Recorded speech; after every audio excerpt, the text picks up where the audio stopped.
Welcome to the NT podcast, where faith meets reason. I'm your host, Nemanja Jurišić, and today I have the great pleasure of speaking with Dr. Eike Mueller, a New Testament scholar and expert on the Gospel of Mark. Professor Eike, welcome. Thank you very much. It's good to be with you. Thank you for your time. It's a pleasure. So, Dr. Mueller, before we dive into our topic today, could you briefly tell us about your academic journey? What led you into biblical scholarship and specifically your interest in the Gospel of Mark, which is the topic of today's interview? Yeah. It's a very good question. I worked as a pastor for many years and always enjoyed the research part of preparing for sermons and also some of the work connected to writing material for the church in terms of academic aspects. And so when we had the opportunity, my wife and I decided this might natural transition, that maybe instead of moving to a different church, we'd go and do continuous studies. So I went to Andrews University. I had various options, but I liked the idea of being able specifically in the American system, to study in depth and get new impulses. So there's research doctorates, and then there's the teaching and research. And I really loved the idea of being re-exposed after many years of studies, of course, bachelor and master's degrees, to get some new impulses, some fresh ideas. And so that's why I chose that opportunity. And that's exactly what I received at Andrews University, just some really new insights, new perspectives that I deeply appreciated. One of them being narrative work, working with the text and looking at the flow of stories. So we have very often just looked at the text and said that the text here is something, and I can make a doctrine out of it. So that's one way to look at a biblical text. Another way is to say, what does this say about truth? Or what does this say about history? And this has been a long discussion amongst scholars, particularly in the pursuit for the historical Jesus, to look at it and see this as a historical document, and which part of it is historically accurate or inaccurate, and exploring it from that perspective. But one aspect that wasn't looked at until the middle to late part of the last century was to look at the story itself. How are the people being described? How is the story being developed? What actors are you putting in the scene? What props are you putting there? How are the props assisting you? So, feeding of the 5,000. We hear of the 5 loaves and the two fish. And those are props. So suddenly you're getting props along with the story to reinforce the picture of the story. And these props help, and particularly Mark is really good at storytelling. And we have not really appreciated that for much of church history. People said Matthew is the great gospel. He is so theological. He's so systematic. He's so dogmatic. He tells us things. And Mark is it's just poor writing. Well, it's poor writing if you only look at it from your perspective. So if you change your perspective, what is valuable, suddenly Mark becomes actually quite exciting because he tells us things that nobody else tells us. And he does it in a story form that is just exciting and invigorating, but is very different than Matthew in his more dogmatic style. And so I really appreciated that. And so Mark lends itself just very, very naturally for exploring things from a narrative perspective. And so that's what I ended up doing, and also writing my dissertation about a narrative and intertextual study. So how is he using both Old Testament, but also Second Temple literature, as well as how is he telling the story and what can we learn from that? So those were the aspects that I enjoyed, and Mark just drew me into that. So that's I think the amazing thing about Mark. And so he's storytelling. Now, I think the interesting thing that in the recent decade, maybe 2 decades, we've actually been hearing quite a bit about storytelling in politics, in world literature, about the importance of storytelling. But that's a fairly new phenomenon. We didn't have that in the 40s, 50s, 60s. It's something that developed fairly recently, and we recognize now the importance of storytelling. Mark is amazing at that. Wonderful story. Thanks for sharing this. But yeah, when I talk with various scholars in the field, I get sense that the quest of historical Jesus is not so important anymore as it was a few decades ago. So would you agree with that, or where is the direction heading? It's an interesting question because people talk about a new quest, largely centered in the Gospel of John now, taking a new perspective, a new trajectory. So there's some aspects of some scholars wanting to reignite that search for it. But I think in general it is correct that at the moment we're in a no quest or minimal quest for the historical Jesus. And I think there are several reasons for that. One is it's kind of played its course, and that is both societally and also in its essence. So essentially, with the Jesus Seminar, we came to the point that the big hope was we will find out the true words of Jesus that he spoke and the true facts of the story by cutting away the bias or cutting away the fluff. And we'd come to the source, the original. And I think this is very similar to archaeology, in which we were digging through the strata and we want to get to bedrock, and then we know that's for certain. Now we have the artifacts, and we can be sure. But as in archaeology, we also realized in the pursuit of the historical Jesus that there is no unified core. It's always going to center on some element of interpretation. You're not going to get to bedrock, and even then you can't reconstruct the history just because you now have some pots and some shards. And similarly, just because you have some texts, how did you get there? Why did you choose these over others? And the whole big hope was that everybody would agree these 5 verses, these 10 verses, or these 10 facts, they are going to be original. We can all agree upon that. And the answer was nobody could agree. In fact, we could agree less at the end of that pursuit of who the historical Jesus is than we were at the beginning. So there's that certain frustration that comes and sets in, like we didn't achieve what we hoped to achieve. And maybe Schweitzer kind of prefigured it at being part of it himself. He's like, it actually tells you more about the researcher than it tells you about the text. What you select and what you pick and what you think is authentic and what you think is not authentic reflects more about your image of God that you have created rather than what the text actually wanted to say. So it's reflective more of you than it is of the text.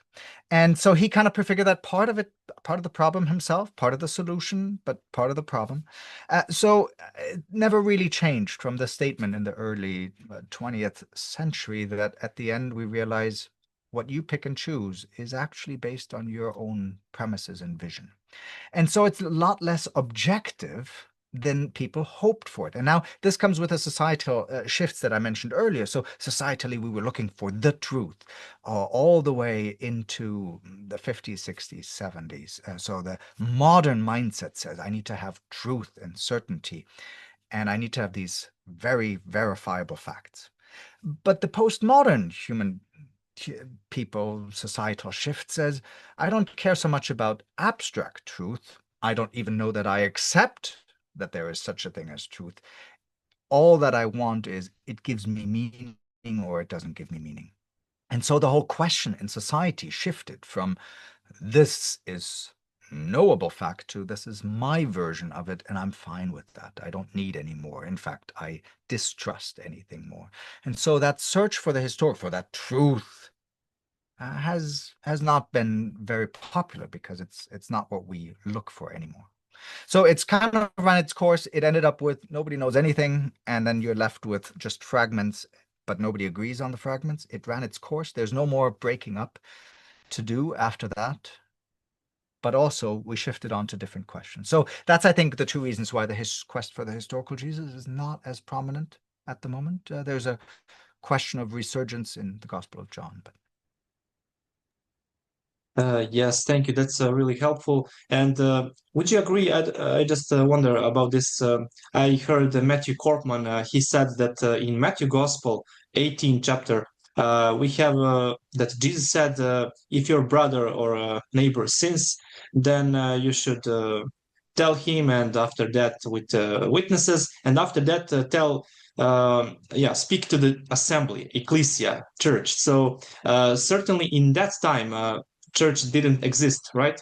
But later writer wrote something about that. So what do you think in Mark Gospel? Would you say that there are some things that Jesus certainly didn't say? it's an interesting question. For the first part, I don't know if I would say that. I don't know that we have assurance or certainty that Jesus didn't say the word ecclesia. It is certainly true that Matthew is the only one that records those words, and he uses them twice in chapter 16 and in chapter 18, the two phrases where he talks about the term ecclesia. The term had been used in the Greco-Roman world for a long time.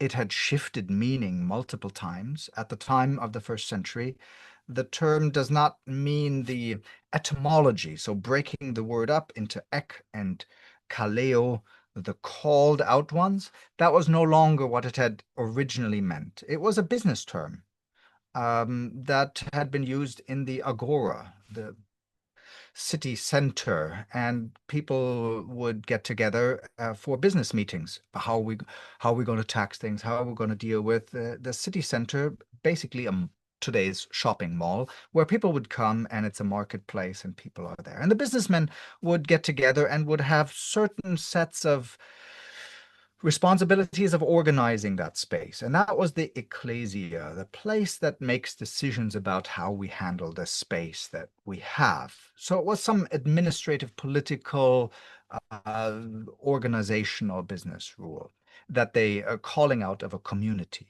So that's where that term had developed into. So it wasn't unknown to Jesus.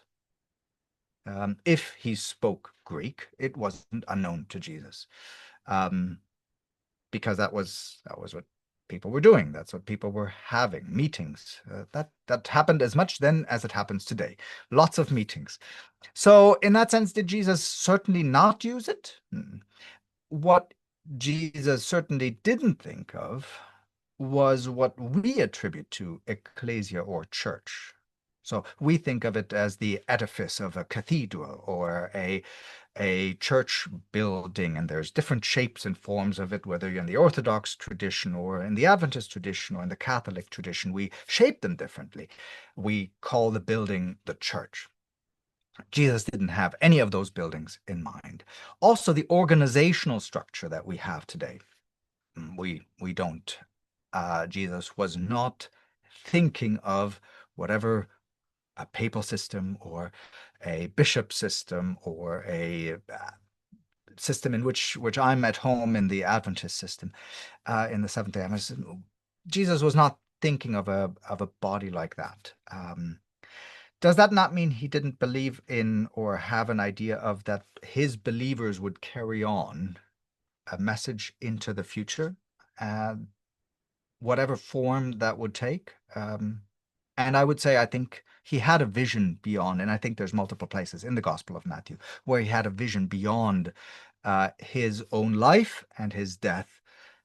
He's looking forward, take Matthew 23, where he's charging the woes against the Pharisees. He's charging them with things. In chapter 24, he's looking way beyond his grave. He's weeping over Jerusalem. He's looking forward into that, into the destruction of Jerusalem.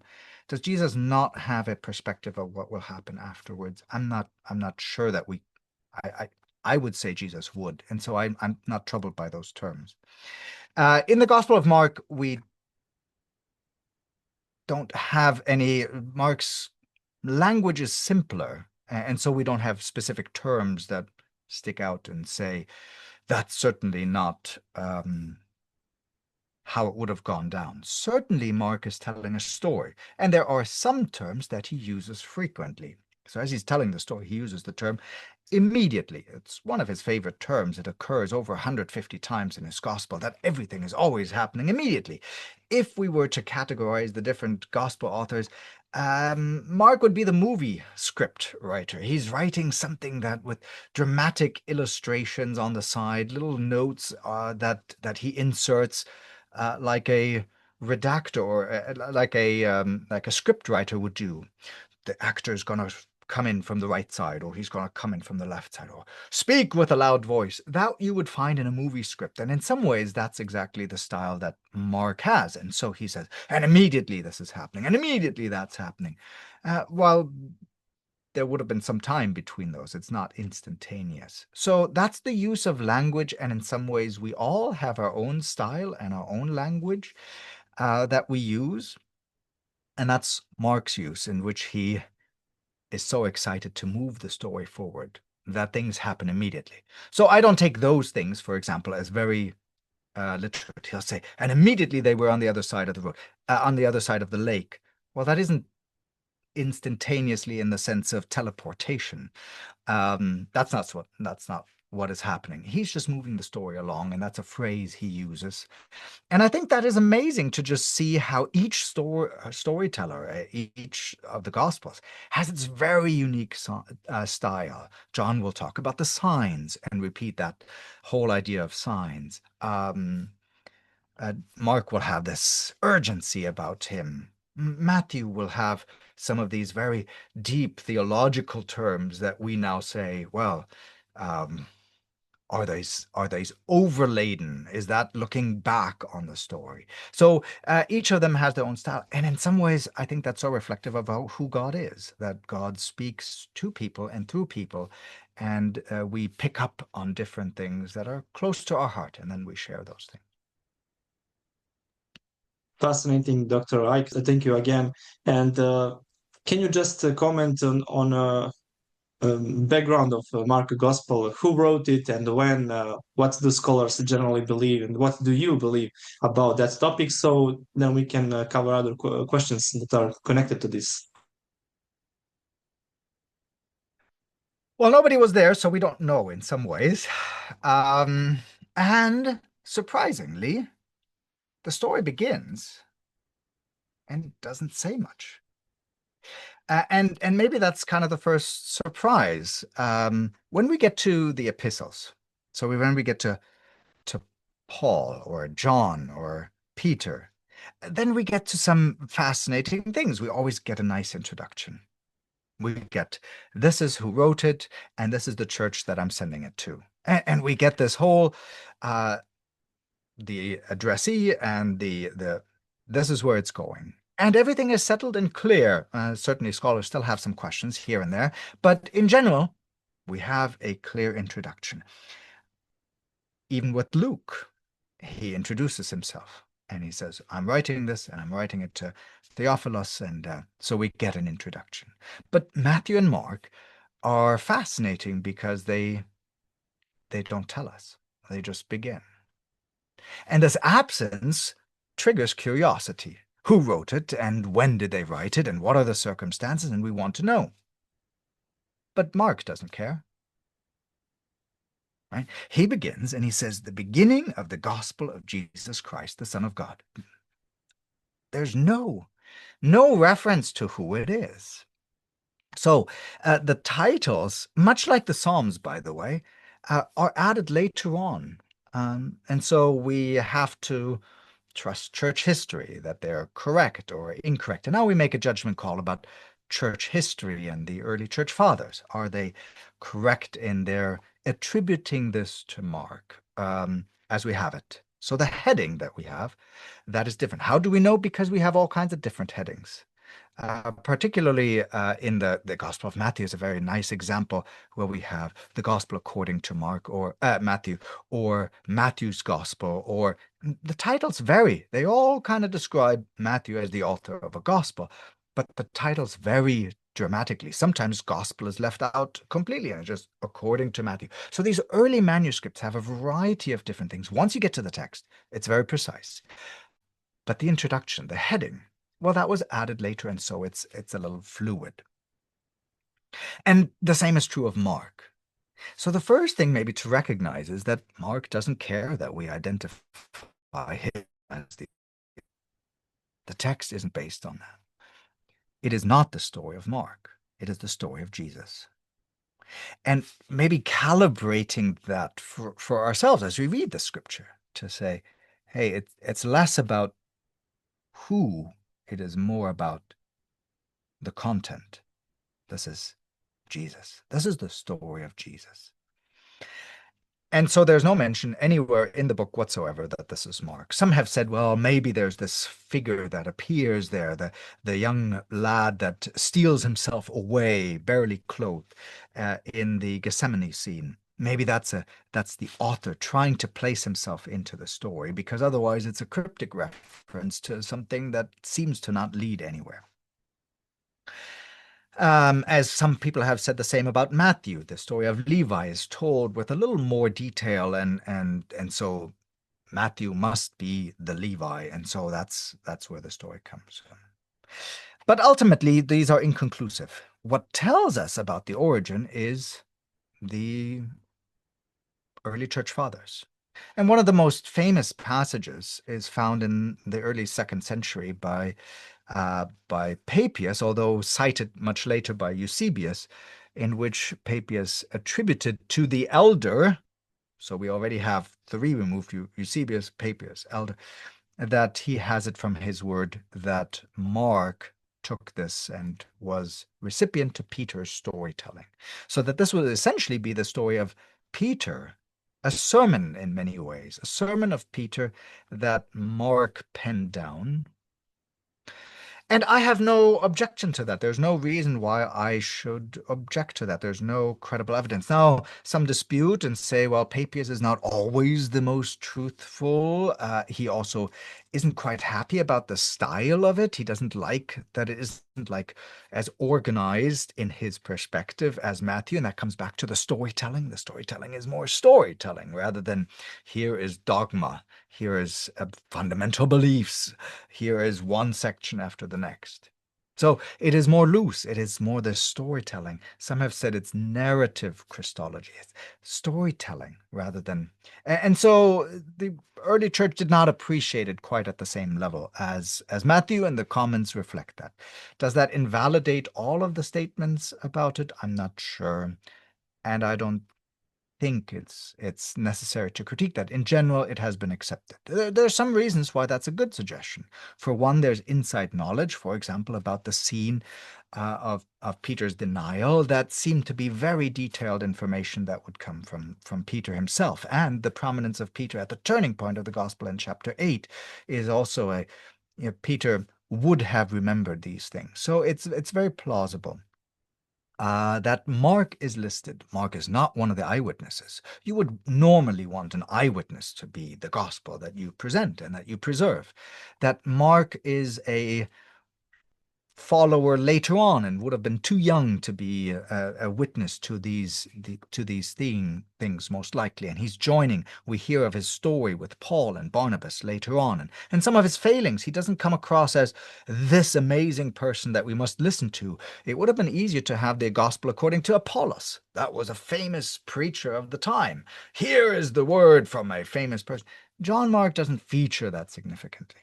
And so in some ways, it is surprising, and that gives a credibility to it, an authenticity to it. Why would you include the Gospel of Mark in that? So that all of these things attribute to that. So I'm happy to accept that on the basis of the tradition. Again, the text doesn't specify it, but the tradition seems to be quite conclusive on this, so I have no doubt. You asked the question of the date. It's also a very difficult question because we have to do some guesswork. And essentially, is it early or is it late?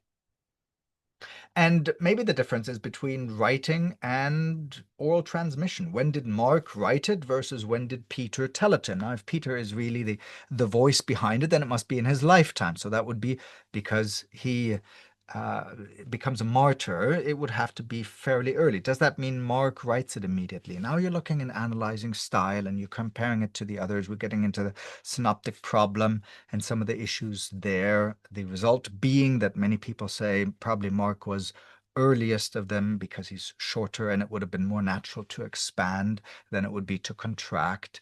The style is similar, the order is similar. So now you're looking at synoptic comparisons and trying to figure out how do the stories relate to each other, the four gospels that we have, particularly the three that are closest, the synoptics. And from that, scholars conclude that it probably was written as the first and fairly early. I think all of those are hypotheses, so we have to take them as hypotheses. I don't see that it would matter significantly, except in one place where it comes to some more difficult questions, and that is, would he have written in a codex style, or would he have written in a scroll style? So codexes are something akin to what we have as books, book leaves, where you have books and you open it like we do today. They're convenient. They're convenient for traveling. They're convenient for storing, but you have several leaves and you could lose a leaf. Scrolls are one big piece. They stay continuous. You can't add or take out a leaf. And the codices don't appear. The earliest that we have is 85 AD. So if he wrote before that, he would have used a scroll. That comes to an issue where we have some textual critical issues, where texts are missing or where we have some questions about it, and then it becomes significant.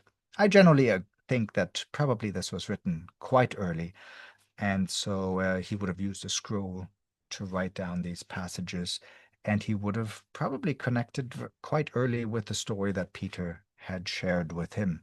So I think we're dealing here with a fairly early piece.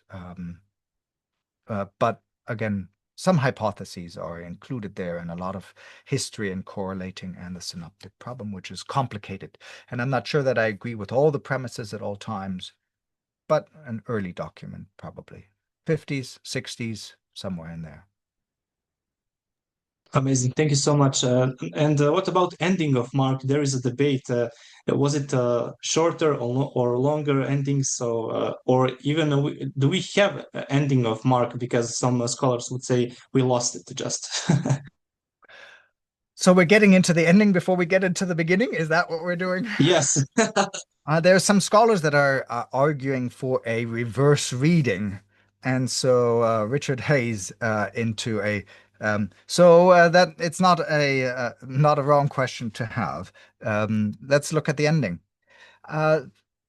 There are a lot of textual critical questions about the ending. This is probably one of the most disputed passages in the New Testament. There's a few others, the Joannean comma in 1 John, as well as some passages in the Gospel of John that are disputed for its inclusion. This might be certainly one of the longest disputed passages. Now, before we get into it, I think people sometimes struggle when they first hear that there's difficulty about the text. We have to say that there's certain clarity about everything, and then we have a couple of verses that we're now talking about, the ending.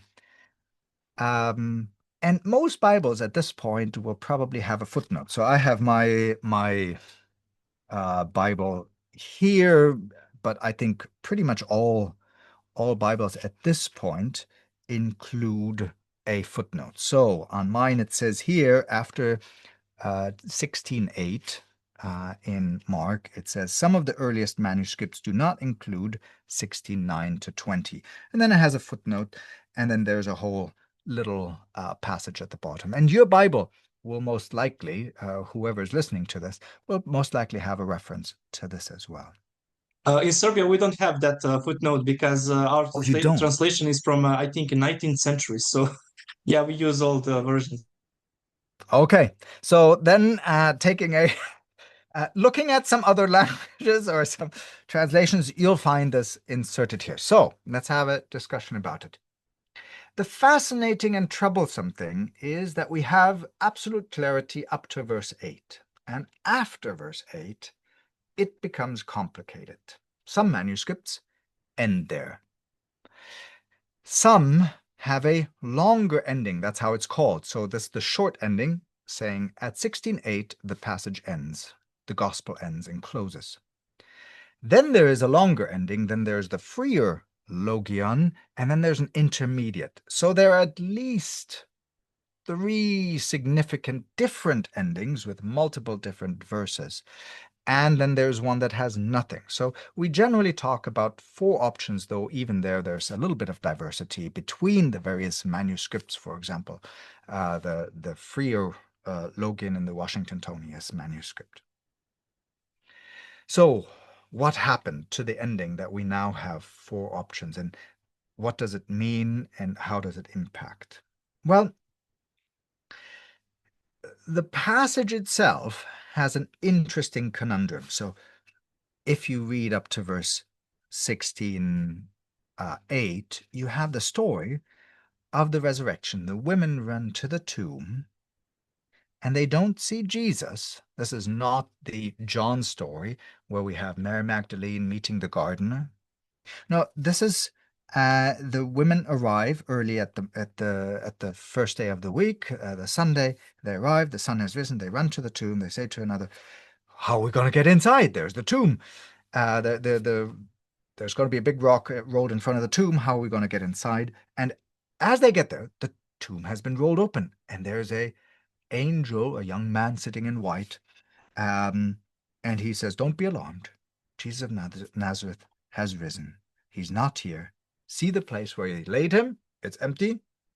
Go tell his disciples and tell Peter that he is going before you to Galilee." And then verse 18 says, "And they went out and fled from the tomb, for trembling and astonishment had seized them. And they said nothing to anyone, for they were afraid." So this is where up to this point, we have complete certainty on all the manuscripts. But after this, we have uncertainty. And it is an odd place to pause. Let's for the moment just say pause, because Jesus hasn't appeared. The risen Lord has not appeared in the story. And we have young women that are afraid to tell the disciples. There's no sharing of the gospel either. And so we get into this odd situation where what's going to happen next? And it doesn't sit well with anybody that the story ends there. It's an open-ended story, an inconclusive one where the ending hasn't been determined. From here on out, you have the 4 different ways to conclude the gospel. 1, no response, and then we no change. It stops right there. They left and they were afraid, and nothing got shared, and everybody was in fear, and Jesus hadn't appeared. And then you have the different other shorter, longer endings. Now, the early manuscripts don't end right there. All the way into roughly the 4th century, we have affirmation from the church fathers that they are not responding to anything beyond that. So Clement and Origen, very, very early on, write commentaries, and they highlight different parts of the gospel. And they go verse by verse almost through the book and highlight these are the important things. So we have commentaries fairly early on but then it stops at 16:8. And even all the way into the 4th century, 3rd, 4th century, when we have Eusebius, he also reflects and doesn't include anything beyond that. So that's the first startling thing, that commentaries would not continue past verse 8. Some have said, well, maybe the leaf got lost in those early manuscripts. But again, that was the previous comment, right? If a leaf got lost, then Mark would have had to write a codex, and then it would have been a very late work. But that doesn't actually match with most of the other information. And on a scroll, you wouldn't lose a bit of it. So that doesn't sit very well. If we look at the language, so we're looking at the internal aspect, then it becomes quite complicated too, because all of those, the wording and the style that we have in here is not really what the language that Mark would use. It's atypical of Mark. It's not phrases or terms that he's used before, but we find these pieces collected from different other places, part from Matthew, part from passages of the Old Testament references, but in a style that is quite odd and different. And that becomes clearest if you're looking at the original language. So people have proposed, well, this is an odd way to conclude the book, but the endings are even odder. And that we have multiple different things, as I kind of illustrated at the beginning. If you have headlines that change, those are headings that have been added. So scholarship today is generally quite agreed. There's individuals that have different opinions, but this is not a very much disputed fact that the easiest way to explain this is that people were unsettled by the way Mark ends the gospel. And so in an effort to kind of resolve this tension of, no, we need to have a risen Savior and we need to have a witness and a testimony, especially look at the ending of Matthew, go and preach to all the world. There's nothing like that in Mark. It's just everybody's afraid. There's no, and I will be with you till the end of the world. There's no ascension like we have in Luke. So it's this very odd way to end a book. Some have argued that, well, this is very unnatural. The counter argument is it's not that unnatural, actually. In the Old Testament, we have several books that end kind of in a peculiar way as well, least of which is not Jonah. Ends up, what happens to Jonah? Is he the good guy? Is he the bad guy? Is he reporting his own story, or is somebody else doing that? So Jonah ends in a very peculiar way as well. There's no resolution to Jonah, and the implication is, what are you going to do about it? How would you act? Are you a Jonah, or are you a Ninevite, or are you neither? And in essence, good storytelling draws you into the story. Now, would there be a plausible reason why Mark would end in this very weird way? And I would argue, yes, there is. There's actually a very powerful reason. The whole story, if we were to map out Mark's storytelling, is fascinating because he begins in the very first verse that we already kind of alluded to. He begins with a personal confession. He begins by stating something that he hasn't proven. And just to reiterate that, I'm just going to read the beginning again. In the beginning of this gospel, he already makes a certain claim that he will now have to prove. The beginning of the gospel, Jesus Christ, the Son of God.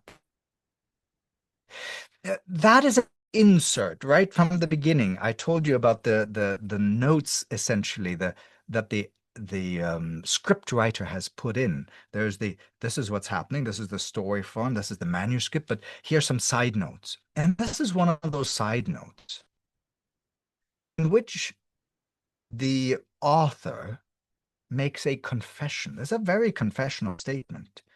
It says, Jesus, the Christ, Jesus, the one who is the anointed. From a perspective of anybody reading this with a background of the Old Testament, the anointed has deep meaning, deep connotations. Somebody that's here to deliver people, right? Cyrus was an anointed. David is an anointed. This has a long history of liberation. There's something important, significant. And then it goes one step further and says, the Son of God? This is a huge claim. This is huge Christology, and it's prefigured in a confessional statement. Now, he hasn't demonstrated this at all, and the rest of the story will now try to demonstrate this. This is the first confession, and it's Mark's own confession, or Mark writing Peter's confession, however we determine that. It's a confession. The second, the turning point of the book, is when Peter gives his confession. You are the Son of God. And that's in chapter 8. Before that, we had a beautiful story of Jesus in Galilee. And Peter does this confession, and the story shifts to, and Jesus on the journey to Jerusalem and his ministry in Judea. Galilee, Judea, cut in half the book, almost precisely in half, by Peter's confession. And then there's a third confession.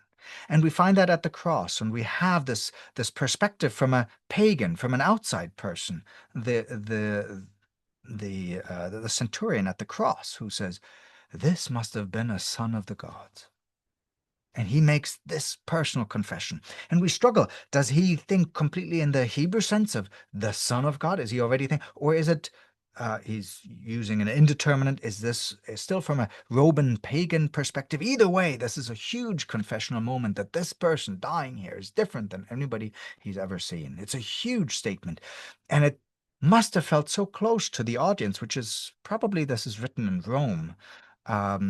Which is largely, he reiterates this in multiple places, for a Gentile audience, for people that have a maybe Jewish understanding, some understanding of the Old Testament, but aren't steeped in the language or the culture of it. And so that a Roman and a centurion would give that testimony. So we have these confessions and testimonies at three critical junctions. But there's a confession missing. And that confession is, well, the confession of the women, and ultimately the confession of the audience. And so this is very brilliantly structured in this perspective of confessions. And what Mark wants you to do is to say, well, if the women didn't, and if nobody did, I'm here to do it. I'm here to change that. I'm here to give my confession. And essentially, the book has already begun with the personal confession of Mark or Peter, and it's inviting you to give your confession as an audience responding to it. So it's a very responsive approach that he's leading to. And these confessions really mark that out. And so that's what he's driving to. And that's why he ends in this very odd way. I think it's a theologically brilliant work that actually evokes and leads you to exactly what in Acts we'll see, that you are now witnesses that will carry out this message. And that Jesus doesn't appear shocks us at first. We want to see the risen Jesus, but in essence, isn't that the experience exactly of Mark's audience? They haven't seen Jesus, not during his lifetime, and certainly not at the ascension. It isn't necessary that you have seen Jesus to be able to tell about Jesus. You can have experienced him without having seen him. And that's why this ending is so brilliant, because it actually connects to the audience that he's talking to. You should not be afraid. You should share. And yes, your life might be in danger, as Peter's life is and will be shortly, if this is prior to his death. Certainly the telling of it will be prior to his death. But that is a story worth experiencing, and you've just experienced it, and worth telling. And so do share it. So it's a very inviting story. And in that sense, I think we can resolve it quite nicely. Mark is doing a brilliant narrative style. We already highlighted that Jonah is similar, in which he invites his audience for their confession. And it's this open end that now says, well, then we'll go. And that's what he's trying to do. These endings don't help. They want to resolve theologically what actually doesn't actually fit to what Mark had intended to do. So I think the ending, and I agree with the scholarly consensus on both external, historical, internal reasoning, and in what Mark wants to do in his book with these confessions. So I think it's best to end there. And so these others are now ways to try to fix it from that perspective of not understanding what Mark was actually trying to do. So later people add, and that's why we have a variety of manuscripts that have different endings, because they just pop up because people feel like they need to close this, but they close it in the wrong way. Instead of saying, I will confess, I now need to write something down that proves this or that. Matthew does a brilliant job of proving that. Does it much better than this add-on that we have that is kind of contracted from different places. Brilliant. I have a feeling that the more difficult text, often the one that bother us, is usually more reliable. in that reason, while the later editions often aimed at resolving those problems, and we have a longer ending where women see Jesus, and yeah, it's kind of a solution to the problem. But yeah, often I think the more difficult text is or original one. What do you think?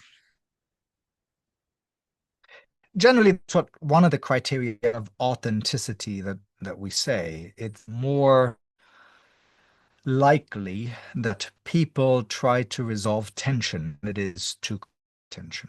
And so you're absolutely right. A original author, we will supplement, especially over long periods of time, and we're looking at 2000, nearly 2000 years of a document in process. People will try to resolve and tie loose ends rather than living in that tension of, oh wait, how do we resolve that? And are there other ways that we might resolve that? And I think here there's a different way to resolve it, and that is the personal testimony of the reader, rather than the dogmatic resolution that matches more what Matthew is trying to do. And that's valid for Matthew, absolutely valid, but that's why we have different gospel accounts for the different perspectives. Thank you. All right. So you explained why we don't have any resurrection appearances, or at least visions of Jesus. But what about birth narrative? Mark doesn't include that also. So is there a deeper reason for that, excluding those things? Yes, but you're absolutely right. Now we're reading backwards. So we're starting at the end and now we're going to the beginning. I think there is a brilliant reason again. So as you correctly noted, we love Christmas stories. And so we usually even combine the Christmas stories. We take a little bit of Matthew and we take a little bit of Luke. We take the wise men from Matthew and we take the shepherds from Luke. We combine it. We add a little bit of the story of Gabriel, which we have in the account of Luke. We generally leave out, surprisingly, the story of Joseph, because Matthew tells us Joseph's story. We usually leave that out, maybe because we haven't read the significance of that sufficiently. But since we're in Mark, Mark includes nothing of that. He gets straight to the point. There's no wavering, there's no ambiguity about that time. Now, maybe just for a moment, if I can just draw our attention to the oddity of the narrative accounts, because we do have these aspects about Jesus's birth, but not about his childhood. So even in those stories of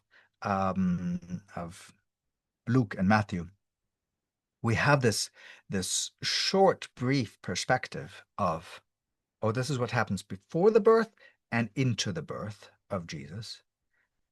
And then he just disappears off of stage. We'll have the fleeing to Egypt. How old is Jesus there? Probably a toddler, young boy. And then we have the in Luke, we have the aspect of the temple later on. But those are glimpses, short glimpses. And then where the story really picks up is Jesus's active ministry, beginning with baptism and onward. That's where we get the detailed account. So even the narrative accounts are odd because they're like a snippet of something, and then we lose focus for a while before we return. And my curiosity says, what happened in the meantime? And maybe it was just very mundane, which would be interesting as well, to me at least. The mundaneness of pursuing a job, the mundaneness of taking care of your mother, the mundaneness of developing friendships and social skills, the mundaneness of making a living, the mundaneness of brothers arguing, and I would love. I have daughters entering teenage years. Wouldn't it be interesting to know how Jesus dealt with teenage problems? Wouldn't that be helpful advice to teenagers? Wouldn't I have? But the Bible is absent about all that. And maybe it's just that life is life, and that we accept that, and that's part of life as well. And that not everything is exciting and monumental and life-changing. And yet we do life, and life is meaningful, even in those small moments. So even the absence, I think, is fascinating to me. Coming back to what is Mark trying to do? So Mark begins with monumental events. So he doesn't focus on those narratives. He begins with alluding to the Old Testament prophets. This in itself is quite interesting because he begins with Isaiah. It's actually Isaiah mixed with Malachi. He doesn't quite give full tribute to Malachi, but that was typical. You'd cite the major part of it. What is he trying to do here? He's trying to set up the new Elijah. So with the introduction of Elijah, he's trying to assert, who is this Jesus? He's trying to make this case for Jesus Christ, the Son of God.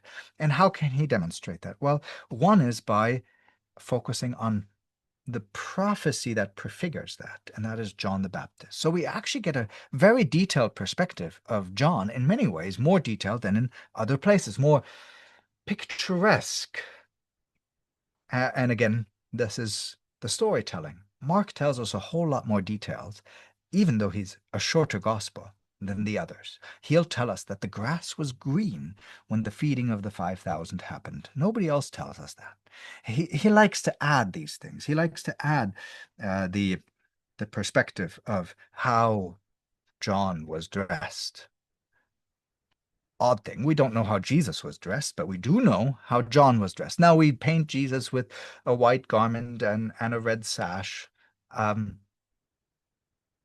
that's not what people would have seen in the first century. That's a depiction historically of artists that we have just carried on. We don't know what Jesus wore. And certainly white would have not been beige, maybe, or tan, because the process of bleaching and making things white was not as developed as it is today, and they didn't have washing machines. So things got dirty very quickly if you have a life outdoors. It would have been a lot, but we painted a certain way to depict certain aspects. We wanted to illustrate purity or holiness through these things. And that's valid, as long as we realize that wasn't historically accurate, coming back to our historical Jesus discussion. But we do know this about John the Baptist, and we know what he eats, and that he has a leather belt. And all of that is there to convey this prophetic moment. Something huge is happening in prophecy. Something unexpected is happening. And now we have this trumpet, essentially, that blasts into the silence of God's activity. And here it is. And what happens next, I think, is the critical point. Immediately after this, we get into this huge battle. What Mark wants to illustrate is that Jesus is in conflict and is superior to the demonic forces. And so we get straight into this conflict with Satan and the temptations. This is kind of the critical thing. Jesus being prepared for what? Well, the story just goes immediately into it. And Mark, he says, and the Spirit threw him out into the desert. The word here is to expel. That's what you do to a demon. That's what the casting out. For what? To have this epic battle with the devil, with Satan. And it is depicted in incredibly strong words. The Spirit drives him out, he's there, and he's being tempted by Satan. We don't get as many details. Subsequently, the three, Matthew and Luke tell us the three temptations. They change the order a little bit, but they tell us the three temptations. Mark doesn't. The focus for Mark is that Jesus is victorious, but also that it takes everything out of Jesus. We get interesting aspects, namely that he is with the wild animals in chapter 1, verse 13, and that the angels are ministering to him. It is a battle that takes him down to his core, and he wouldn't survive without the angels ministering. But at the same time, he's surrounded by predators, wild animals out in the desert. It is a threatening environment, and yet Jesus is victorious. And so, what Mark wants us to emphasize is not the cute little baby Jesus. What he wants to see is a hero that fights the dragon. You have these many depictions in churches, if you go around, Saint George battling the dragon. And this is the image of somebody that has conquered demonic forces. And that's quite important because for the rest of up until the confession of Peter, we will have this intense, continuous battle with demons. No other gospel makes it that much of a point that Jesus is battling demons all the time, and that Jesus is victorious about the demons. The very first story is not the wedding of Cana. It is driving out the demon out of a person that is in the synagogue, and the words that this man utters. But it's also the recognition of these demonic forces. They recognize what nobody else recognizes, namely that Jesus is this person called. They recognize what the prophetic voice of John the Baptist. So they come, and there's this unclean spirit, and they ask this question: have you come to destroy us? I know who you are, the Holy One of God. The demons know. People haven't seen it yet. Jesus is just entering the stage, but the demons already know. Why? Because he's just been victorious over their boss, over Satan. And so the gospel presents this huge battle between Jesus and Satan that will continue throughout the book. And in that, it is a very different focus than the other stories. So I think it is very strategic for him not to include the cuddly Jesus. It is immediately coming to, this is our hero, and he's here to fight and free us from our oppression to the slavery of Satan. And in that sense, that slavery is bigger than the Roman slavery that you might be a part of. Don't worry about your Roman master if you're a slave in the Roman system. Yes, he might have power over your life and death, but Jesus has conquered the demons. And that is a much greater enemy to fear than your Roman master that you might be serving in. Paul will tell us that the gospel has reached all the way into Caesar's household, right? So the gospel is there. Mark is connecting to the same audience. And so they are facing all of these things, but this is a powerful message to them. Jesus is victorious over Satan. Don't worry about Caesar. And I think the implications for us are also powerful. What does that mean? I think today, if we can recognize one thing, is that there's political upheaval in every part of the world. It's not just located in one country or another. Every country has its own political upheaval. In some ways, people say this is extraordinary. This is unusual. Yeah, but don't. Caesar, if we don't have to worry about Caesar, then we don't have to worry about this. Can we be engaged? Can we engage ourselves in society? Absolutely, there's a place for that. But we must always remember Jesus is victorious, and we live off of that victory that Jesus has already won, and that's what really matters. So the other things are sideshows. Incredible message. I love that. So I want to talk more about that, but we should cover also other questions. But just quickly, can you answer what about those resurrection appearances? Skeptics would say that Mark doesn't even know about these ideas that Jesus appeared to someone. So would you say it's like that, or it's more something else?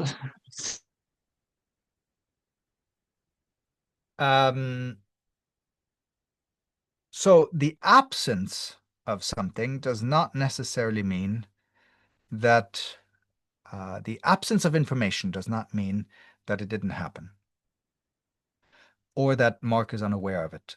That's an argument from silence. So we can say Mark does not report that Jesus was resurrected or that he appears to his disciples. The question now is it because he didn't know that that happened? Or is it because he doesn't believe that that was true? Or is it because he's trying, as I argued earlier, to convince his audience that they are the ones that have experienced Jesus? They have now experienced the story, even if they haven't seen Jesus, and they are now ambassadors for him into in their field of influence. So which one of it is the most accurate? And that's where interpretation now comes into play, where we say what is more likely. I think in the large picture, in this case, I'll add the Pauline perspective. If we don't have the cross and the resurrection, it's foolishness. So let me just divert for just a moment into 1 Corinthians. 1 Corinthians starts off in chapter 1 with, well, if we don't have the cross is foolishness. And he deals a lot about the cross. And most of his book, he will follow through on what it means to follow the cross. And that means humility and maybe even being the stronger, but accepting that for the weaker, I do something that I don't want to do. It might mean that I have to deal with something that I don't like. It might mean I'm rich, but I need to be inclusive of the poor. I should share my food. That's uncomfortable. I like my fancy food. Why should I share with the person that has nothing? Let him eat his own rice or whatever fish soup that they would have had in the first century. So it's an uncomfortable thing, but that's what love is, 1 Corinthians 13. Love is giving up. Right? So he's dealt with this implication of the cross throughout the whole 1 Corinthians. And then in 1 Corinthians 15, he comes back to the cross as he concludes his letter. But now he does something really amazing. He says, well, what is the cross? The cross is the suffering, but you would only do it if there's a resurrection after it. Right? And so we believe in the resurrection. That you say, just because I haven't seen a resurrected body, well, that's okay. We don't, that's not a regular thing. That's the extraordinary thing. But without the resurrection, we have no faith. Then the whole cross makes no sense. And what we are called to do is follow Jesus. This is participation theology, Michael Gorman. We participate with what Jesus did, namely, we will suffer and die, but we also will be resurrected, just like Jesus was the first fruits. And so we will be resurrected at the final day. And so there is hope for us. Of course, there will be a resurrection. What are you saying? So he moves throughout his epistle. Besides all the little, we look at all the problems and justly so, but there's big is we it's because of the cross, but we have hope because of the resurrection. And let me come back to this now. You wouldn't have the story of Mark at all if there wasn't a resurrection. There is no story to tell. There is no book to write. There is no claim to the Son of God if Jesus dies and that's the end of it. So for me, the question ultimately comes down, why would anybody have written down a story if your Messiah died on the cross and that's the end of it? And people will say today, well, for ethical claims and ethical, that's not why in the first century you would have written down anything, especially at the cost that it took for you to even procure writing materials. Today we take a piece of paper for granted. Back then you'd have to kill a sheep, slaughter it, tan the leather, and prepare huge efforts to write, to produce this. Why dedicate a life? Why just for a dead guy? And if we just look historically at what's happening to all the other, Jesus is not the only Messiah that appears. We know that from Matthew 24, that Jesus says, watch out for all the fake Christs. So we have a history that is littered with these movements, and almost to the dot, all of them end up on the cross. And none of those movements continue after the anointed, that self-proclaimed anointed one, is killed on the cross. They die because the claim cannot be continued if you don't have a resurrection. If you have a dead anointed, you don't have an anointed. And so up into the 130s, 140s, you have these movements. So my argument is that we even have documents, that we even have the story of Jesus, means there is a story to tell beyond the fear and the trembling. And that's the whole point of the book, namely, Jesus is the Son of God. And there is more to it, and it's for us to now share that. So that comes from this faith perspective, or a history of why would people do a movement? Why would people write? What impact would it leave? So I disagree that I don't think the absence of information is conclusive that he wouldn't have known anything about it, and that it's more of a stylistic thing. Yes, it really makes sense. We don't have a gospel about Bar Kokhba, but Exactly. yes, because that Messiah died. Yeah. Yes. Yeah, yeah. Yes. So, okay, let's move from backwards again. Your dissertation, Cleansing the Common Narrative Intertextual Study of Mark 7, 1 to 23. So let's talk about that. What did you conclude in your dissertation? And can you comment those verses where Jesus declare all foods clean, etc.? So, yeah. It's a very difficult passage, and how many hours did you say I have for presenting my dissertation? 5 minutes. 5 minutes. I'm kidding. Yeah. Let's see if we can Kidding, yeah. get a whole dissertation into 5 minutes. We have, again, this passage in chapter 7 is a very odd one. Let me just illustrate why it's an odd one. It's the longest of the conflict stories. So we have all kinds of conflicts that happen, particularly in chapter 2 and 3. Jesus is always butting heads with various people. They change. Sometimes they're Pharisees, sometimes they're scribes, sometimes they're the Herodians, sometimes there's a group of people. Here they have colluded together, and now we have a whole bunch of them that have colluded. And we see that at the beginning of chapter 7, that we have a whole group that come and approach him. The Pharisees have gathered, and not just the Pharisees. Jesus is still in Galilee. People, the scribes from Jerusalem, have come up. Now, you know you're in trouble if essentially the FBI or the CIA has come up to interview you. Then you know that you're in hot water. If they've made the big move from the capital city to come out to the outskirts of their territory. So Jesus being shadowed and observed by a group of people. So it gets more intense. So we're in a very intense. And in terms of length, this is the longest of all of the conflicts. There'll be some more conflicts coming up, but this is the one where it just clashes. It's the center one. It's also fairly central in the gospel itself, close to chapter 8, where we have the turning point. So this is towards the end of Jesus' ministry in Judea. Huge clash with all kinds of implications. So that's reason number one why this is a contentious passage.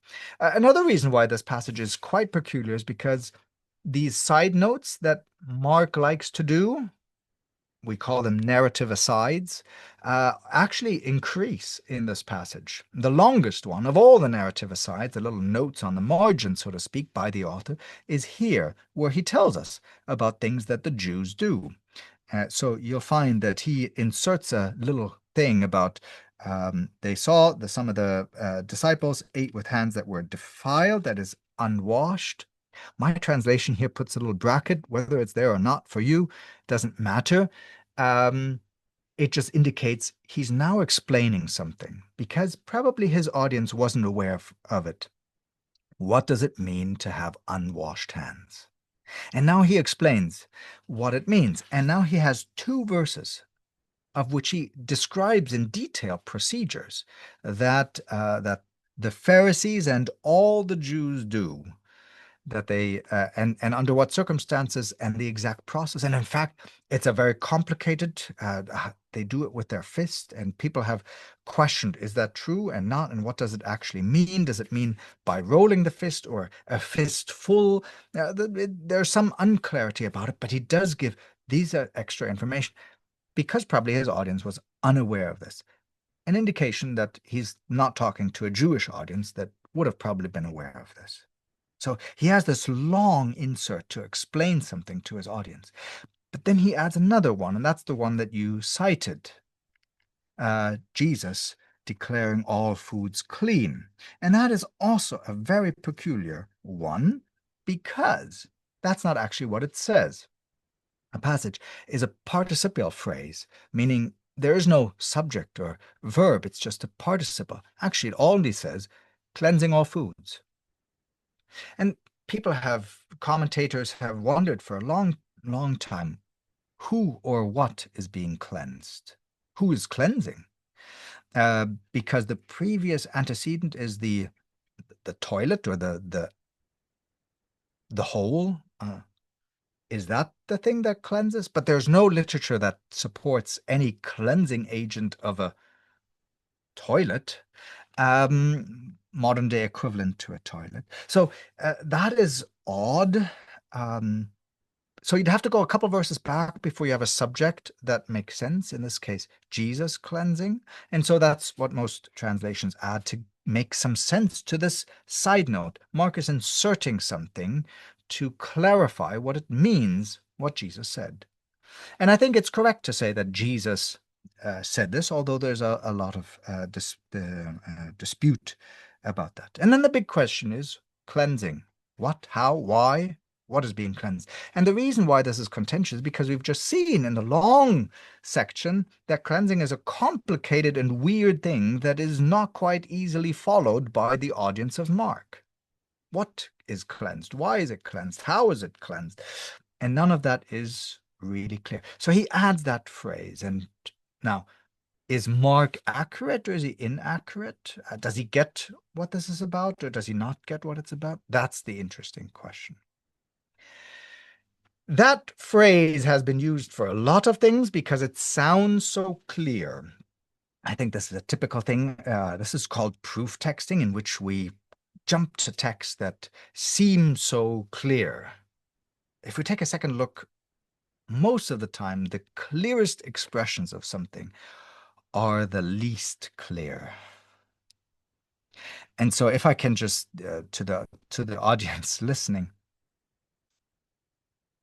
proof texting is the understanding that if I just have one phrase or something that is easy to understand, then I can whack somebody with it or I can prove a point. That is not the most helpful way to construct an argument, because every statement is usually in a context and relates to something before and afterwards. And this is a prime example of it.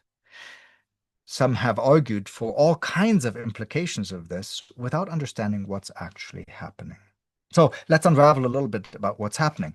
And for that, we need to go to the first narrative aside where he's describing what is the process. Well, the process is they go to the marketplace and they're afraid that they're going to get defiled in some way. And the word that he uses is the word koinos. They're going to get defiled in some way.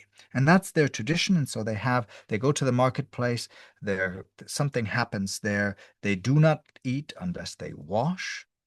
And many other traditions that they observe, such as washing of cups and pots and copper vessels, and even of the dining couch. The word that it actually has is not just washing, baptizing. It says they baptize the living room couch or the eating couch. So what's happening here? Some have disputed it. This is so outrageous that many people for centuries have said this is impossible. Nobody would ever do that. But some archaeological evidence and some authors, James Crossley has written on that this is actually quite likely and very reasonable to be said this way. So what's happening here? We must understand this context. Because what's not happening is hygiene. Now, we go and wash our hands before the meal. That's a very, very regular thing that people say. We say that to our kids. You're coming in from outside, you've been climbing a tree, you have all kinds of things on you. Go wash yourself before you put food in your mouth. We think of germs and bacteria and viruses. That's not an understanding of the first century. They're not thinking at all in those ways. So they're not doing it for hygienic reasons. Now, that might be a good side effect, but that's not why they're doing it. Why are they doing it? They're doing it for ritual purposes. Now, these rituals were well known in the entire ancient world. Every culture had their style of ritual washings. Maybe one of the most famous one is Pilate. You remember that when Jesus is being when he faces the pressure of the crowd to crucify Jesus, he says, I wash my hands, and he actually washes his hands, and he says, I'm innocent of this. Now, do you abdicate your guilt in it? That's a whole different discussion, but that was a symbol to abdicate yourself. That was a ritual washing. Didn't do anything to him physically, but ritually, he made a sign. I'm not guilty of whatever comes out of this. And in many ways, this is how people viewed water and the washing off of things, not in a physical way, but of a ethical, moral way. So what is it they're being confronted here with? And the interesting thing is they're being confronted with a prop. And here we come back to the narrative storytelling. What is the prop? It's the marketplace, a certain space. If you go to the space, something happens. Now, Mark isn't specific enough because the marketplace is just where you buy things. The marketplace is actually not the issue per se, but it is who and what you encounter on the marketplace. So if you would have just gone to a Jewish setting anywhere, that would have never been an issue. But if you have any pagan influence, and at this point, we're under Roman rule in the entire world, and we have been for a long period of time, as a Jew, what are you going to encounter? You're going to encounter food offered to idols. You're going to engage and see that there is pigs slaughtered, and that's an abomination for a Jew. You're going to engage with Gentiles. And so in all of this, you're engaging with things that are ritually impure. And so this impurity then this is what they would argue, this is the tradition that they have. This, now you become contaminated by what you encounter in the marketplace. So this is this koinos category. It's really important to distinguish this from unclean foods. The whole passage never cites unclean foods. It never uses the word unclean at all. It does use another word, the word defiled. And this is a very unique word, koinos. I've already mentioned it. The unclean word, akathartos, never appears in the passage. So this is not a dispute about clean versus unclean. This is what people have often made it to be, based on some assumptions that maybe koinos and akathartos are exactly the same thing, or based on just their hearing of clean and unclean meats in the Old Testament, for example, or other passages. But in this case, we're not even talking about meats. We're talking about bread. This is a bread passage. It doesn't mention meats. It just mentions bread, fantastically enough. Another prop that for Mark's storytelling is significant. So we have eating and we have bread, but not, this is a different context. So what is being cleansed? What is Jesus cleansing? And the whole passage has nothing about uncleanness, but the whole passage is littered with this koinos, this defiled. So what is this defiled? And we find this first appearing in the Second Temple period. The Second Temple period is a period after the Babylonian captivity. Jews have returned, and they're wanting to make sure never go back into Babylonian captivity. And the way to preserve that is to add on extra rules. And one of those rules was extra purity.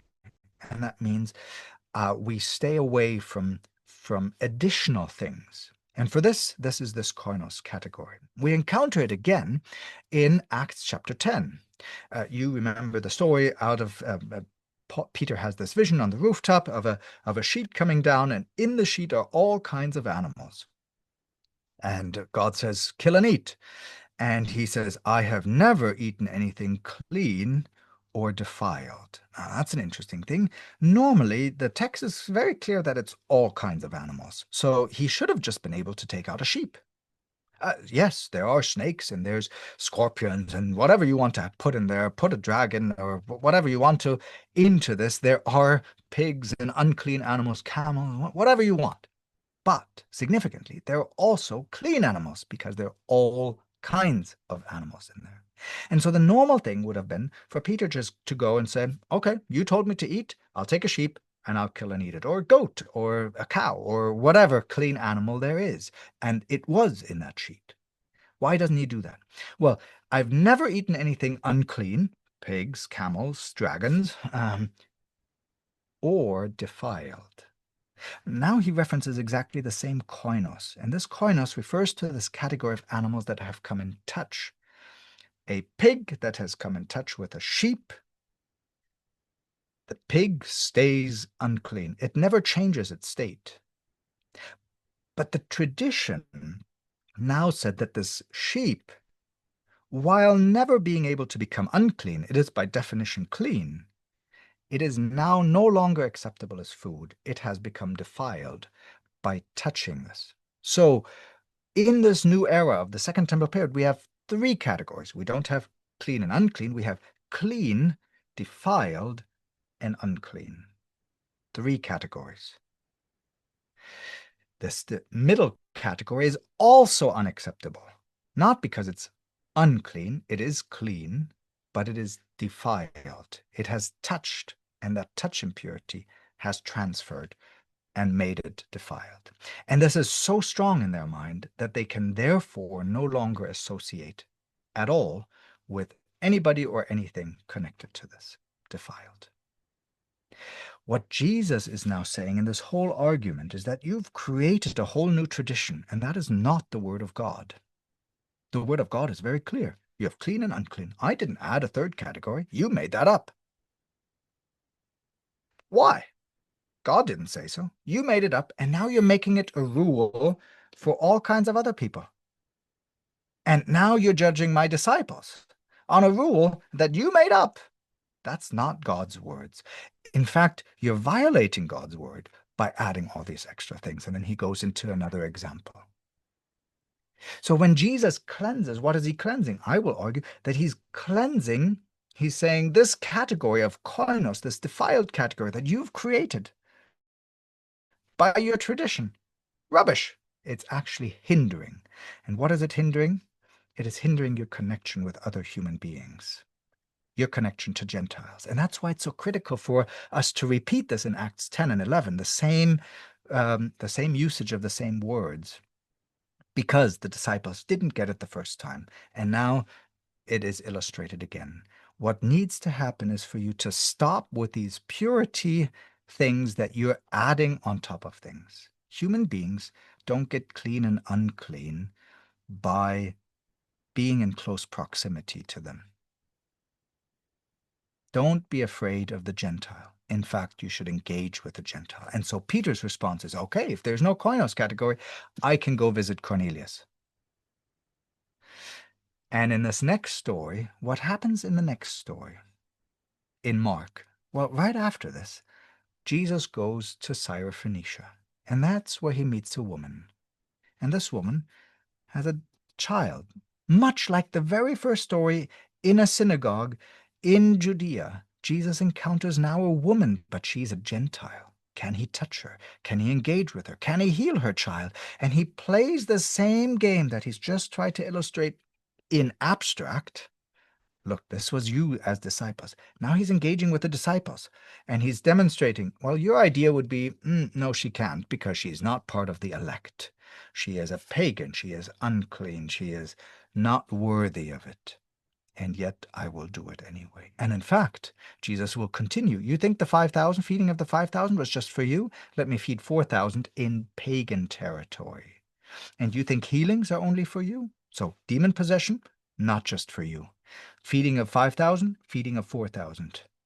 And then even healings and blindness.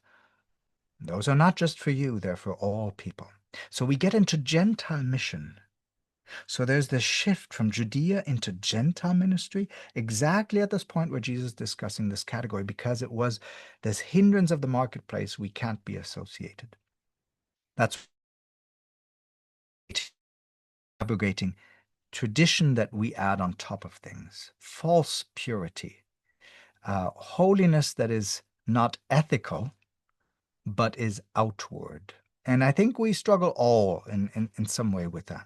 We claim we have holy spaces or holy people.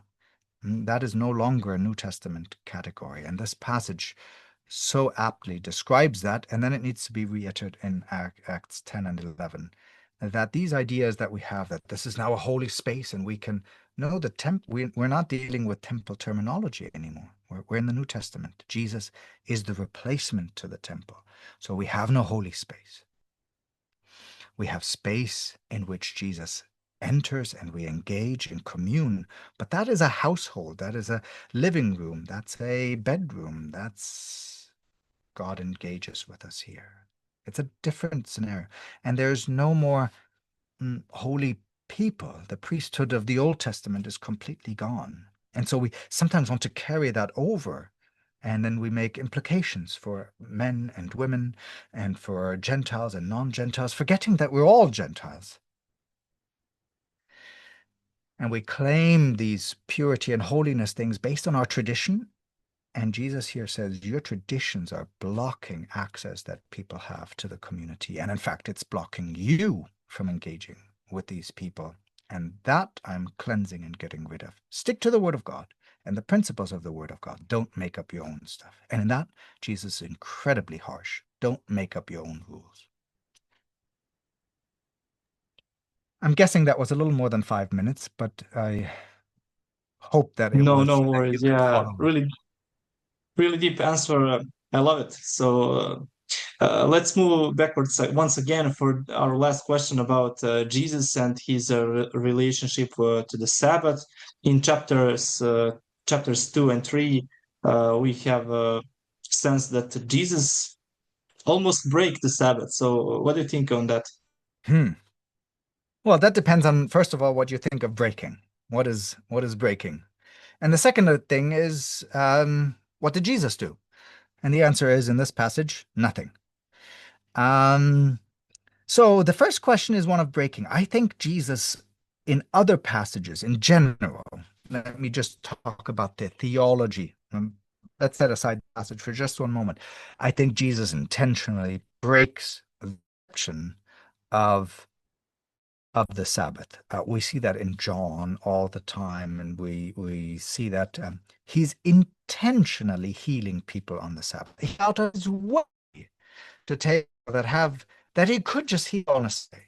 He 38 years. This is at the pool of Bethesda, and Jesus says, "And today is the day. Today is Sabbath, and today I heal you." And the reason why this is contentious to the people is twofold. One, that people now carry they're moving. They're getting a whole moving van for all their belongings. Now, granted, that was only a mat, but essentially all belongings, and they're moving work. So you're stepping too many steps. Again, we're getting into this tradition. The second thing is that Jesus won. Why? Well, he was known not as a Messiah, not as the Son of God. What was Jesus known for at his time? A miracle worker. If we read all the accounts of Titus and Josephus, they say Jesus was a miracle worker. This is uncontested historically, that Jesus was a miracle worker. That's what everybody says. So if you're performing a miracle on the Sabbath, you're pursuing your trade. If Jesus would have been like Paul, a tent maker, and on Sabbath he would have performed a miracle, possibly the Pharisees would have had no issue with the healing part, because that's not his job, it's not his trade. But essentially, he's working on the Sabbath. Now, Jesus would counter and say, I'm not taking any money, number one. Number two, I'm liberating people. That's the whole point of the Sabbath. I'm freeing them from bondage. That's exactly the point of Sabbath. And I am the creator of the Sabbath. How come you impose on me what I can do and what I can't do on Sabbath? So multiple reasons why I think the Pharisees are wrong. But from their perspective, they're saying, you're a miracle worker, you're working on the Sabbath. If you are a carpenter and you work on a Sabbath, maybe it's a little different. If you're not a carpenter and you go on a little afternoon hike and you take a knife and you're whittling a little bit, that's not work. Well, you're doing that for fun because it's not your job. You might be a lawyer or a doctor, and now you're just carving a little stick for a walking stick. Is that work? Maybe the Pharisees would actually agree that's not work because that's not your job. But for Jesus, they only perceived him as a miracle worker. They didn't see him as the Messiah. So their limitation in their understanding now produces a problem that they put back on Jesus, and that is incorrect. Listen first to Jesus and then start talking. But you're talking way before. So, in general, yes, Jesus intentionally heals people on the Sabbath and does things on the Sabbath. I think he really wants to poke them. I think he's very intentional about it. Why? Because he wants them to rethink their prejudice, their assumptions, and their assumptions are wrong on who he is, what he's doing, and what Sabbath is. So on all of those things, they're wrong. Did Jesus break the Sabbath according to the Pharisees? Yes. Did he break it? No, I don't think he broke it. No, he fulfilled it. He demonstrates the perfect keeping of the Sabbath. Right? That's God gave the Sabbath as a blessing, and Jesus gives healing as a blessing to people. And he asks for nothing in return. What is work about that? Isn't that the perfect illustration of Sabbath? So it's what you perceive Sabbath to be. Now, the fantastic thing, of course, is that we're very quick to judge on what we think another person should or shouldn't be doing on a Sabbath because we think we know. Are we as flexible or are we more like the Pharisees? That's a fascinating question for myself that I need to ask myself. While at the same time maintaining the sanctity of the Sabbath. How can we maintain both? But is it as ritualistic as the Pharisees would have done? Now, coming to this passage, and I know that's what you wanted to talk about. Here we come. So on the Sabbath, he's going to the grain fields. That could be work, according to the Pharisees, if you're walking too far. But that's not the accusation. So maybe Jesus was within his limit of 1,000 steps. The text is very specific. Again, this is where narrative reading really comes to play. We ask, who is the actor? His disciples began to plug heads of grain. Who's doing it? The disciples.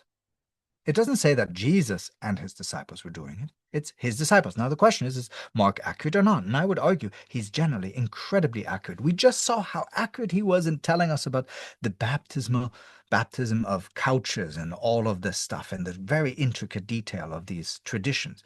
That is a very high claim for writing of this time period. So, is he accurate? Yes. His disciples are doing it. And when the Pharisees come to Jesus, notice what their accusation is. Look, why are they doing what is not lawful on the Sabbath? And he's not saying, why are you doing it? Now, it would be a much bigger claim to say Jesus is breaking it. But in this case, they're not making the accusation that Jesus is doing it. No, it's your disciples are doing that. So the accusation is not that Jesus broke the Sabbath. They can't. That would be a powerful statement. That would be something that you could persecute somebody for. We'll see shortly after that they want to persecute, they want to kill him. That would be a perfect thing. He broke the Sabbath. No, they can't say that. They can just say his disciples broke the Sabbath. And what they expect is for Jesus to rebuke his disciples. They're not following the rules. Get with the program. Your disciples are not following the rules. And like a good teacher, Jesus defends them. Right? That like a good parent, you defend your children. That doesn't mean that you're always in agreement with your children or but you defend them. And Jesus does a brilliant job of stepping in for his disciples. And now the story develops from this. And ultimately, Jesus' point is it's a complicated story. It involves much bigger issues in the story. It deals with, is Mark inaccurate about the story of David because he attributes it to Abiathar, but it was actually Abimelech that was a priest of this in this story. There's a whole typology. I wrote an article on that. I'll let you explore that because that would take us quite far on the typology of David in 1 Samuel 22, 23, and the story and the gospel account and how it parallels that. That's a much, much longer discussion. But the ultimate point that Jesus wants to get at here is Sabbath is created by the Son of Man. And I am the Son of Man. I am Lord even of the Sabbath. And this is an incredibly high claim. It has allusions, obviously, to the creation story, both in precise wording, but also to the general flow, the general understanding. It's a clear reference to, as I already highlighted a little earlier, don't tell me because I made this. Don't tell me how to understand it. You ask me how we should understand this. And you have been adding all these extra rules that make it hard. And now you're accusing somebody for eating along. Instead of celebrating that they're listening to my parables, instead of valuing that we're journeying together and that you can be a part of this as well, you stand there as critics. Instead of rejoicing over growth, you sit there and say, it's not perfect the way we think it is perfect. And that is a misunderstanding of it. I think there's a whole nother dimension that maybe we have missed. I think as Seventh-day Adventists, we are very good about arguing our case that Sabbath follows the Jewish weekly calendar, and it's the seventh day of the week. And I value that and I appreciate that.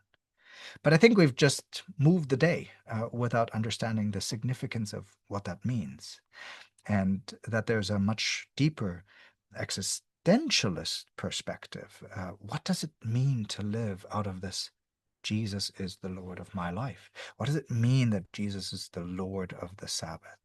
What does that mean for me in my implications? What does it mean to me in my thinking and my acting and my doing? Does it allow me to trust God completely and fully in my economy of things? That I can give up for a whole day to worry about life? Do I? Do I not? Do I worry about church instead of letting that be gone to God? Do I do the same things I do during the week, just I shift it to a different agenda? I might be a project leader in my work during the week, and then on Sabbath I lead the project of whatever responsibility I have. In that case, I've not actually changed. I've just changed the metric or the field, but I'm still doing the same thing.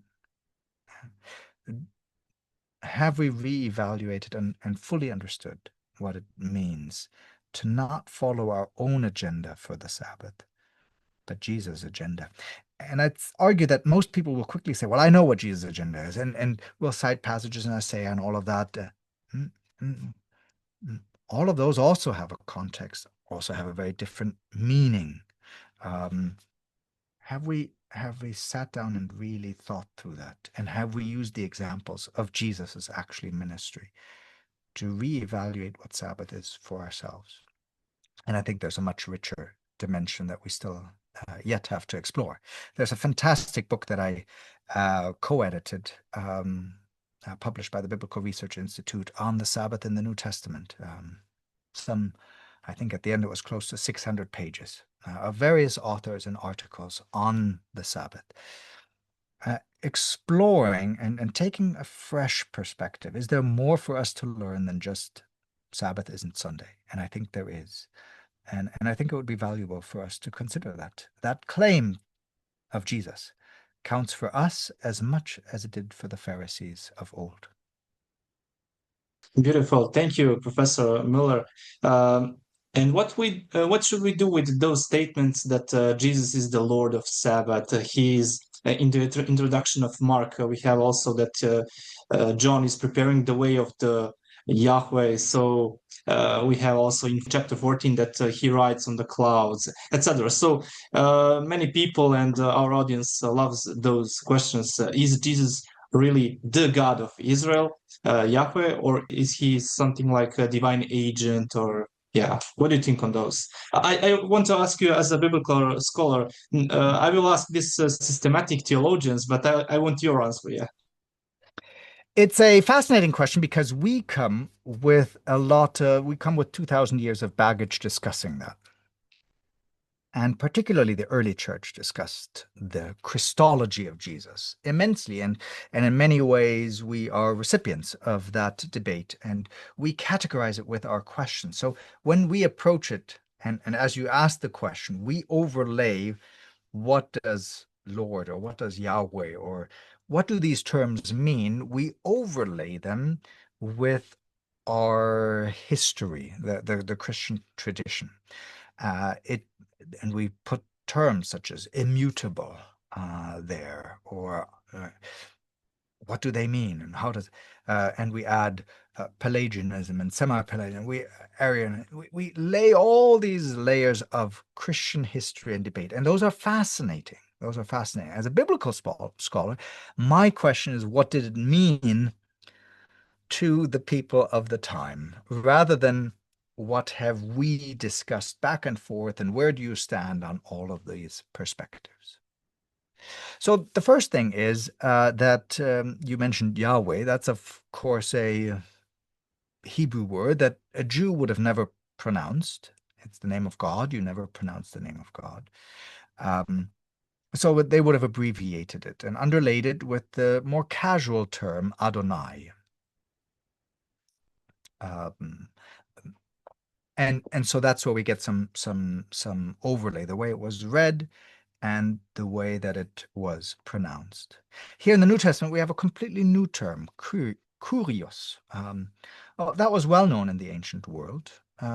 It was well known as the figure of a master. The master of a slave would be a kurios. And throughout the New Testament, we have some references where kurios is just a designation to a lord. Be as a slave, be a good servant to your lord, to your master. So this was a common, regular phrase. It was a phrase of honor, of dignity to a person in a superior political or economic position. In England, we might say line manager or boss or something similar to that in modern context. But, of course, it also had connotations of this idea of the Jewish Lord that we find referenced in the Old Testament. So now we have to untangle. Some passages in the New Testament are clearly, as I demonstrated, a physical or a real human being that is a Lord, or is this a reference to the Old Testament Lord? And then what implications would it have? So I think this is the first thing where we notice, wait, we might need to pause a little bit. Maybe another thing to take pause in is how would Jews have understood certain terminology? And that would also be very different. So first of all, Son of Man would have just be a person, a human being. This was a common phrase. This was not extraordinary, and Jesus took it very intentionally for its common usage. A human being. But at the same time, he identifies himself strongly with that term. In fact, he is the one that will attribute that to himself. He never presents himself maybe, but he never says the words that I am the Son of God. He will always say, I'm the Son of Man. It is only once we get to the judgment scene before the high priest in his final day, where on Thursday night, on Maundy Thursday, where Jesus says, well, let me explain what I meant with Son of Man. And he uses the imagery of Daniel chapter 7, in which he has a depiction of the Son of Man is the one that's coming in the clouds. And so Jesus now plays on this imagery and makes this incredible point of, this is what I've always meant. So that's where it's going to lead to, but at the moment, people don't fully understand it. So again, we're overlaying sometimes things looking backwards. And some of it is valid, some of it is Christian tradition that we and questions that we lay on top of it. So it's finding that balance between what the biblical text describes versus the tradition. Maybe one other aspect that I can point out where we have this overlay is when we hear Christ, the term anointed, or in the Greek, Christos, we immediately think of a divine being. But this is not what it meant to a Jew. It just meant an anointed, a person that had some responsibility, a God-given purpose in his life. That could even be pagans that don't even believe in the God of heaven and earth. So Cyrus, as I mentioned earlier. Anointed just meant somebody with a special purpose. Now, when we say it as a title of Jesus as a divine being. And I don't think that's wrong because Jesus was a divine being, but that's not what it would have meant for a Jew. So what Jesus does is he acts in a divine way. I think this is the whole point of Mark. We like to jump to titles, and we like to, this is now clear. Here we have the wording. And that is not the point of Jesus. And I think this is the whole problem of coming back to the historical Jesus quest of the Jesus seminar. What is the word that Jesus spoke? And we need to have the words. N.T. Wright makes this fantastic point that the important thing is not what Jesus said, but how he acted. That is what is important. And that is uncontentious. We don't need to go into this whole historical, what we did, everybody agrees on what he did, and that is revolutionary because Jesus understood himself as the replacement to the temple. So you go to the temple for forgiveness of sin, I forgive sins. I'm bigger than the temple. The temple will be destroyed. You go for sacrifices, but no, ethical things. At the end of our previous chapter 7, it's all about what you should be doing, not sacrifices, but you should be living and then there's this whole list of ethical claims. And so Jesus shifts this paradigm. The Old Testament, yes, had a temple, but in the New Testament, Jesus replaces the temple because he's bigger than the temple. And these actions, that's why he can cleanse the temple. And that's why he replaces the sacrifices of the temple. And that's why he gives a law, as we see in Matthew chapter 5. So if we understand this bigger perspective of the actions of Jesus, this story also makes so much more sense. It's less about each individual word as much as it is Jesus saying, we need to take a whole bigger look. And what I am doing on the Sabbath, namely right now, defending my disciples, that is giving people refuge. That is what Sabbath is about, right? So this is the perspective that I think sometimes needs to change for us. I do think in this particular passage that the allusion to the Old Testament story is so strong that the Yahweh understanding, as you pointed out for Lord, is the stronger connection because that's the person in chapter 1 of Genesis who is inaugurating the Sabbath. This is all terminology from there, and Jesus is making a huge claim, and that he will be, that the next story will talk about this plot to kill him illustrates how grave these people took it. But Jesus is making a claim to a greater reality that alludes to the creation narrative in which Yahweh does give the Sabbath. So I do think that there's terminology of Yahweh included, but I do think we also need to be a little more cautious just about the terminology and look at actually what Jesus is doing, not just the individual word. And that then allows Jesus to be in this interestingly ambiguous place in which he's not killed right away for blasphemy. It's only when he reveals all of those things at the end that he is blasphemous, citing Daniel 7 as the reason why he's done all these things. So he's ambiguous enough to be able to communicate and bring his message to people, but he's clear enough that if you look back on it, it all falls into place. So it's an interesting challenge for us to actually, how do we communicate things that are important to us to a world that gets triggered by certain words? How can I be subtle and clear enough at the same time? And Jesus manages a beautiful thing here in which he plays with multiple nuances of the word, ultimately still making that claim that he is the God who created the Sabbath, and that he is the one that gets to decide what is right and what is wrong to do on the Sabbath. So in that sense, I think that is a brilliant passage.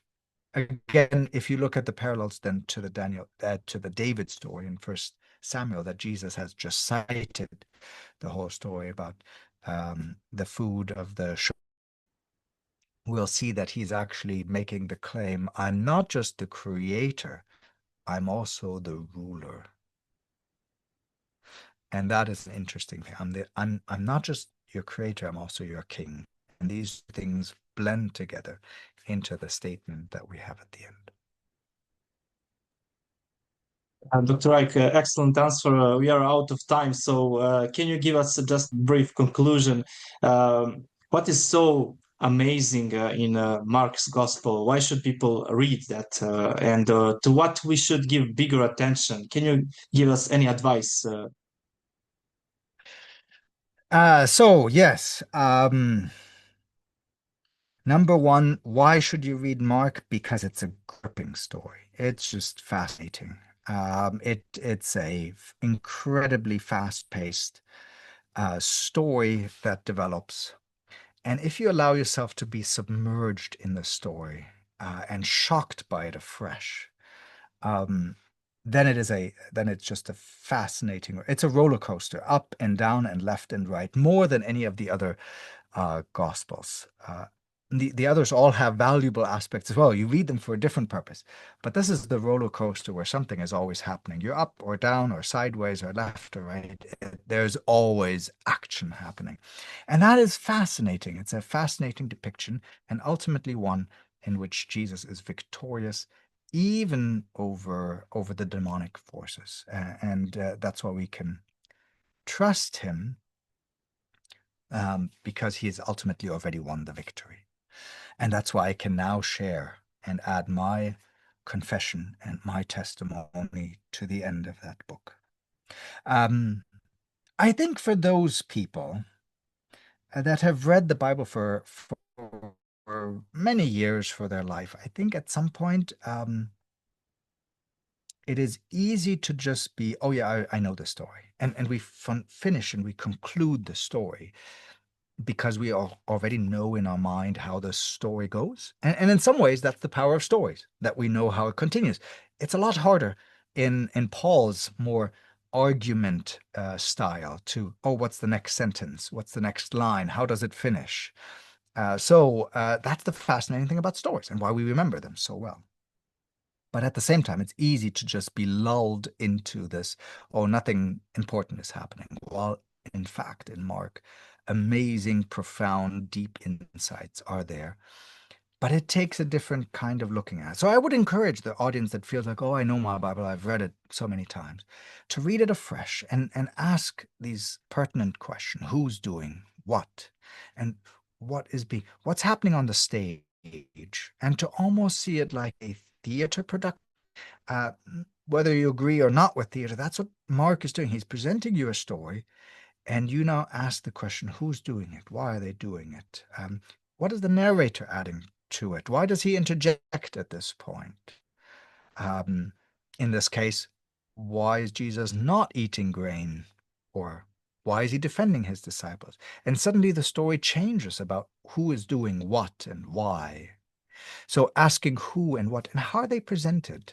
What does the author want us to see about this person? What are the actions that are happening? Maybe less what are the words and more what are the actions that I see?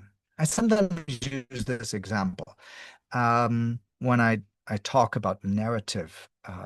We distinguish in narrative readings between telling and showing. I can tell you God is love. And that sounds like a powerful statement, but actually it isn't, because what is love? what is love? How do you know that it is love? Is God's love different than my love? How would I know that? What is true love? What is fake love? What is superficial love? We have no context for it. But if I describe to you love, then it becomes powerful. So one example would be, Johnny is a good boy. That's a statement of telling, but you know nothing about him except that he's a positive character. But I could tell you, well, the other day I saw Johnny, and Johnny saw this old woman on the side of the road, and her bag had just broken, and all her groceries fell out. And Johnny was late for an appointment, but he said it's more important to help this woman. So he went and he picked up the groceries and he helped this woman, and he got in trouble for being late at school or at work or whatever. Do I need to tell you that he's a good boy? That he has his priorities in life straight, even if he gets in trouble for something? No, I don't need to tell you that he's a good boy. I've demonstrated. And that is actually more powerful than just telling you, because now you can connect to the character. So that's why narratives are so powerful. And entering that world and listening to what's actually happening and what are the actors doing, that can become so powerful. And I would argue more powerful than any proof text, as we've demonstrated a little before. So the Old Testament ultimately would say, yes, God is love, sure. But how do you know? Well, because he's faithful. You have abandoned him for decades, for centuries, for millennia, and yet he comes through for you anyway. You have broken the covenant, but God is true to the covenant. In fact, he'll take the punishment for you breaking the covenant so that you can be restored back to him. That's how amazing God is. That's how great God's love is. He's never forsaken you. He'll be at your side. He's forgiven your sins. He's thrown them into the deepest part of the ocean. That's what love is. So this demonstration of love is much more powerful than just a single statement of love.